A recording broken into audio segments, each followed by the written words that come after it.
Hey guys, just a little devotional thought that I wanted to share with you for the evening. Have you ever given any consideration to how difficult it is to find a leader that everyone can agree with? I know that with the presidential election looming in 2024, if you hadn't thought about it recently, it's probably going to be on your mind in the upcoming year. Now, I'm not trying to be a prophet, but I'm just making a guess that probably we will see Donald Trump facing off against Joe Biden. And I'm sure that if you did some searching based on numbers from previous elections, you could find many people that love both of those men. But I'm just as certain that you could also find many people that hate both of those men. Before I started this video, I was doing a little research just to see what I could find as far as maybe assassination attempts or something along those lines. The first one I did was for Joe Biden, and I found an article that talked about a man who attempted to, or he had planned to attempt to try to assassinate Joe Biden. This was in Provo, Utah. Biden was planning a stop in that area, and the man was making some threats. When the FBI tried to serve a warrant on the man, they ended up having to kill the man. I hadn't even heard about this, but evidently there are many cases like this that have happened over the past few years that you really don't hear anything about. There was another one at a campaign rally that was in Las Vegas for Donald Trump. This was in 2016, and there was a man at the campaign rally who tried to steal the pistol of one of the local Las Vegas police officers.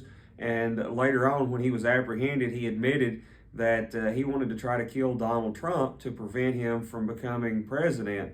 Now, I know that with social media and everything along those lines, that it's pretty much all we hear, and it goes on for pretty much, I guess it's going on for eternity, because when an election rolls around, it doesn't come to an end. It just continues on until 4 years is up and another election comes. And so it's one candidate after another, and some people hate them and some people love them.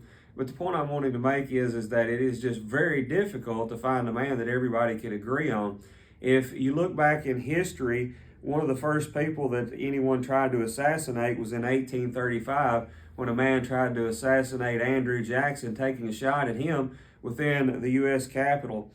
Around 30 years later, President Abraham Lincoln became the first man to be assassinated. And if you look back through history, Garfield since has been assassinated, McKinley, and of course Kennedy.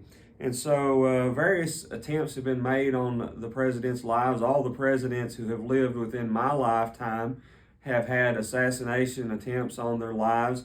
If those of you that remember Reagan, a man tried to or did shoot Ronald Reagan. And so every president, every leader, no matter how good they are, there's always going to be somebody that loves them. There's always going to be people that love them. There's always going to be people that hate them. Outside of this country, there's been countless coups and civil wars and attempts to throw over various reigning leaders and whole political parties. So it's not anything. It's not anything strange. It's not anything new. It's not new just to the era that we're living in. Maybe it's just more widely known when certain things happen, because we do have social media today, and it's so much easier. People are getting constant Twitter updates, and they're scrolling their Facebook and their Instagram, and the news media is all over the place. And so maybe it is more widely known when things like this take place. And so maybe that keeps it fresh on people's mind, but it's not anything new. You might be surprised to think about this, but well, let me ask you this question, and I know that you can't answer back, but do you think it's possible that we could ever have a president that would be good enough that both Democrats, Republicans, all the political parties, everybody just loves this person? Do you think it's ever possible that we could get a man that would be good enough to run for president, that everyone would love him?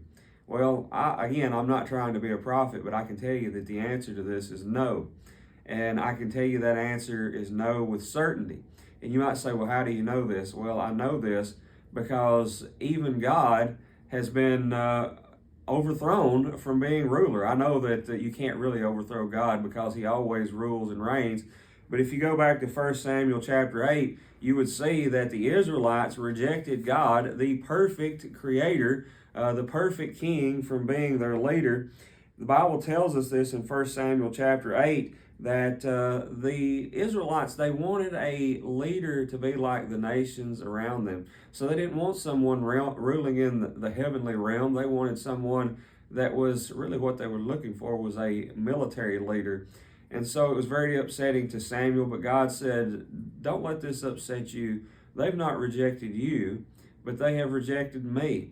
And so the Israelites rejected God, and you might ask the question, well, do people get better with time? Unfortunately, the answer to that is no, because when God sent his son to this earth to be a savior for the people, what happened to him? I think that most everyone knows the story, that he was rejected by his own people. He was nailed to a cross. He was crucified, a terrible death that he had to face. And so, in some manner, we can certainly say that there's no man that's ever going to be good enough that everyone thinks that they are the right choice. Because if even God is not perfect in a way that everyone is willing to accept him, yes, he is perfect, but the problem is with the heart of people. And so it really comes down to this: are we going to be willing to accept God, or are we going to be people that reject him? You might think that you're better than the Israelites.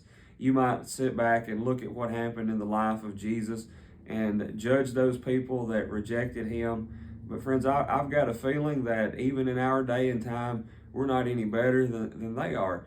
Just look around. Countless people are rejecting God every day, rejecting Jesus, rejecting the wonderful sacrifice that he has given, that we could have a home in heaven one day, that we don't have to live eternity in torment. And many people don't realize this until their lives are spinning out of control. They don't have any God in their life. They don't have any religion in their life. They don't want to hear about God. But I can guarantee you that whether you are a spiritual person or whether you are a person that says that you do not believe in God, there is going to come out a time in your life when your life is going to spin out of control, and there's only going to be one place to turn to. And if you don't turn to God, then you're not going to have anything, because there's only one being that's powerful enough that he can truly say that he will never leave you and forsake you. And friends, that is when it comes the time that we have to take the advice of Peter and cast all of our cares upon God, because he cares for us. Now, maybe it is this evening that your life is rolling along well and everything's going good for you. And I hope that's true. But I also hope and pray that you're not a person that waits until you need help from God to call out and to seek him, because it could be that if that's the case, you wait too late. If there's anything that I could help you with this evening, feel free to reach out to me. Reach out at the church. Reach out anytime, night or day. Me, one of the elders, we would be glad to help you, whatever your need might be. Thank you for watching this evening, and I pray that you have a blessed week.